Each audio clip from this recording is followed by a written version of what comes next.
7 days of the week, 7 continents, 7 seas, 7 deadly sins, 7 notes of the diatonic and modal scales in music, 7 colors of the rainbow, and 7 wonders of the ancient world. There could surely be more. In fact, there are more. But why do we as humans have this fascination with the number 7? According to the ancient Greeks, 7 is a mystical number that represents perfection and plenty. It's enough to make a decent-sized list, but not too many to remember. In ancient Egypt, 7 was a divine number.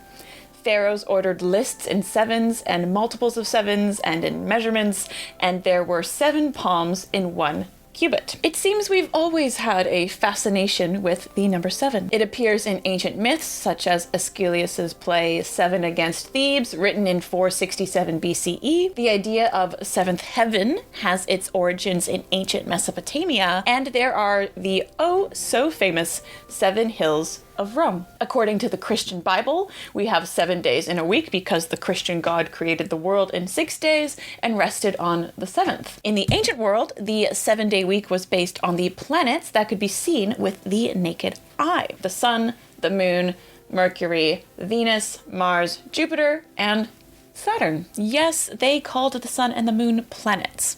Don't think too much on it. It's like how we used to call Pluto a planet before it got justly demoted. In English, we've kept the days named after Saturn, the Sun, and the Moon.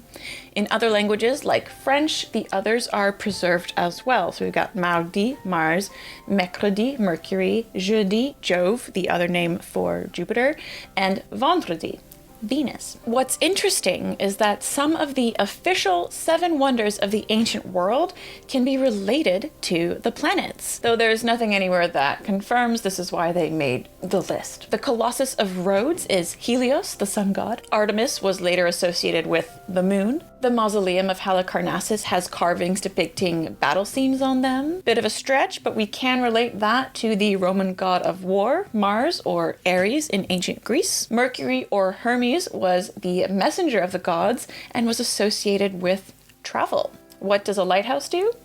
Aid travelers. The statue of Zeus is the Greek version of the Roman god Jupiter. The Hanging Gardens of Babylon, or Nineveh, if you've seen that video, were supposedly built for love. Venus/Aphrodite, anyone? And finally, Saturn, or Kronos, is associated with time and old age. The Pyramids of Giza were already around 2,000 years old when these wonder lists were created.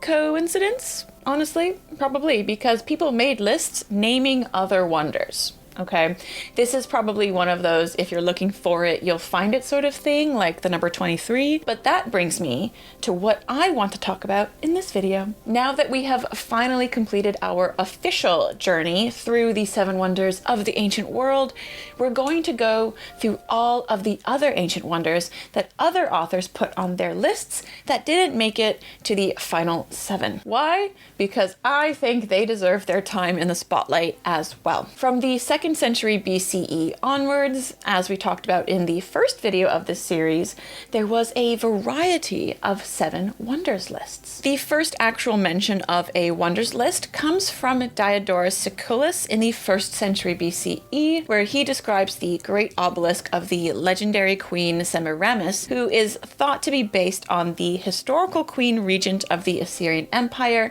Samu Ramat in Babylon. He said that it should be numbered amongst the 7 most notable works of his day. We know from this point onwards, it was at least on trend to be creating lists of wonders for everyone to visit. The idea of these 7 wonders of the world became more popular at the height of the Roman Empire, when the ancient world of the Mediterranean was even more connected and easier to travel around. In the year 80 CE, the poet Martial visited the Colosseum in Rome and said it was worthy of comparison with the Pyramids of Egypt, the city walls and gardens of Babylon, the Temple of Artemis, the tomb of Mausolus, and the horned altar on Delos. The Colosseum could 1000% be eligible for an ancient wonder list. It is an engineering and architectural feat, being the largest ancient amphitheater ever built, with the capacity to hold 50,000 to 80,000 spectators. It could apparently host naval battles. It had elevators underneath the arena floor, before. You get the idea. It's actually included on the new Seven Wonders list of the world, so don't worry, it did eventually get the recognition that it deserved. List-wise, I guess is the best way to say that. The horned altar on the island of Delos, on the other hand, is not as well known, but is still super cool. And to be honest, I really wish this one survived because I feel like this would make my wonders list today. Delos was the birthplace of the famous immortal Greek siblings Artemis and Apollo, and legend has it that the horned altar was built by Apollo using the horns of the deer that were hunted and killed by his goddess of the hunt sibling. How cute. I actually really love that. Plutarch wrote that he saw it and said that the horns were wonderfully interlaced and held together without any cement or bonding of any kind. That's what was missing from the Ancient Wonders list. More weird bones and stuff. Like, I'm starting a campaign now. We need more weird stuff. Don't give me a bunch of carved statues on monuments. I want the, like, really unique things. Other ancient wonders that were included on lists were the Palace of King Cyrus at Ecbatana, which is modern-day Hamadan in Iran. Archaeologists have yet to find any evidence of this palace, but Polybius writes that the palace was huge and that it was made up of several separate structures that exuded wealth, like exuded it. How did it exude it? Let me tell you. The woodwork was carved from cedar and cypress, but they were supposedly all covered with silver and gold. To talk even more about exuberance, even the tiles were made out of silver. This place was shiny. Of course, if you're going to coat an entire palace in silver and gold, you're going to attract some unwanted attention. Most of the precious materials were stripped during Alexander the Great's invasion, and then Antigonus and Seleucus took off the rest. Alas, we'll never see such splendor, but I can see why perhaps it didn't make the official list. For one, it was too far on the map in comparison to the others, so traveling there would have been a bit of a stretch for the average Joe Schmo.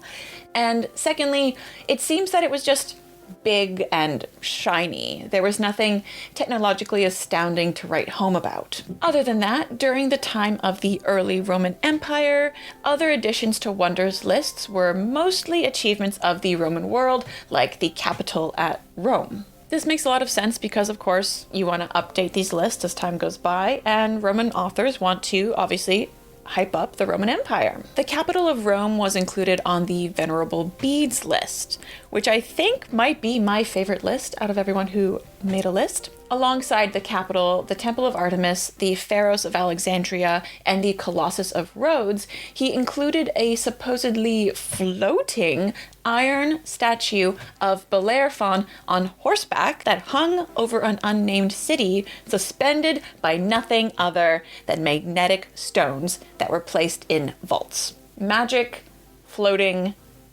horse statue. Where is this? Again, with the throne. We need more of these weird fun things. Bede said that the statue weighed 5,000 pounds. So again, how they got it in the air in the first place is wild. I need to know more about this. Bede's other two wonders were a theater at a city called Heraclea that was carved entirely out of one piece of marble where a whisper could be heard throughout the entire building. And the final one was a mysterious bath that was lit with one candle of consecration and was kept eternally warm and burning. Truly, this was a magical and mysterious list. We're building this campaign a little bit more now. I want to swap out one of the OG wonders with the horned altar of Delos, and I would pay all of the monies to go on this ancient tour of the Venerable Bede, okay? Give me the bath, give me the floating horse, give me this theater carved out of one piece of marble. Give me all of those, and then just pop in that altar at Delos. The perfect list. The perfect list. I would probably take out on his list the Temple of Artemis. No hate to Artemis, but I really want to see the Mausoleum and I really want to see the Pharaohs of Alexandria. Yeah, that's the one I would take out and then put in the altar of Delos. There's my list. Just take Venerable Beads, take out Artemis, put in the Delos altar. Once we get more securely into the rise and popularization of Christianity, things like the Temple of Solomon at Jerusalem and Noah's Ark start making appearances on lists like the one from Gregory, Bishop of Tours, who lived in the 6th century CE. It's clear that even hundreds of years later, the importance of the wonders list still persisted, but the concept had slightly changed. Sites like the Temple of Solomon and Noah's Ark are important to the followers of the Christian faith, but Gregory by no means visited them. He didn't survey them, and he didn't document them like his traveling predecessors. Instead, Gregory looked back into history to compile his list, as many of the sites no longer survived by his time. Gregory also used the Old Testament to find places that he and other followers of the Christian faith determined to be important to humankind. Mr. Tour was the first one to mention the Lighthouse of Alexandria on his list, though. So that means he didn't just stick to Christian monuments that we currently have no archaeological evidence for. Trends like this can be seen even now with modern travel influencers hyping up a particular destination that caters to what their audiences deem valuable and worthy of sightseeing. These modern content creators are taking a page out of the ancient writers' handbooks as well by knowing how to capture a crowd and get people dreaming of sights in far-off places and, saving for a trip around the world. So there you have it, fam. Some of the other lesser-known sites that were once deemed wonders of the ancient world. Do you think any of these ones deserve to make the official wider list? Or are the ones that we spent the last 10 videos going over the true winners amongst the crowd? Let me know in the comments below. Thank you all so much for coming on this 7 ancient wonders journey. It took a long time to get through. I apologize. I was writing a book in between writing and making all of these videos, but we've got there in the end. So everyone who's been here since last year when I started this series, you are one of my favorite people. If you haven't had a chance to catch up on all 7 wonders of the ancient world and some of the other bonus episodes I created in this playlist, I've linked that playlist for you down below in the comments and in the description. If you like this video, you know what to do. Smash that like button, smash the subscribe button. Big thank you to all of my patrons over on Patreon. If you liked this video, you want to help support the channel, head on over to my Patreon and become a patron. Also, if you guys have another idea for a series that you want me to tackle, another sort of list or anything like that, pop it in the comments and we can start another one of these really fun adventures. That's all for today, and as always, stay dirty, my friends.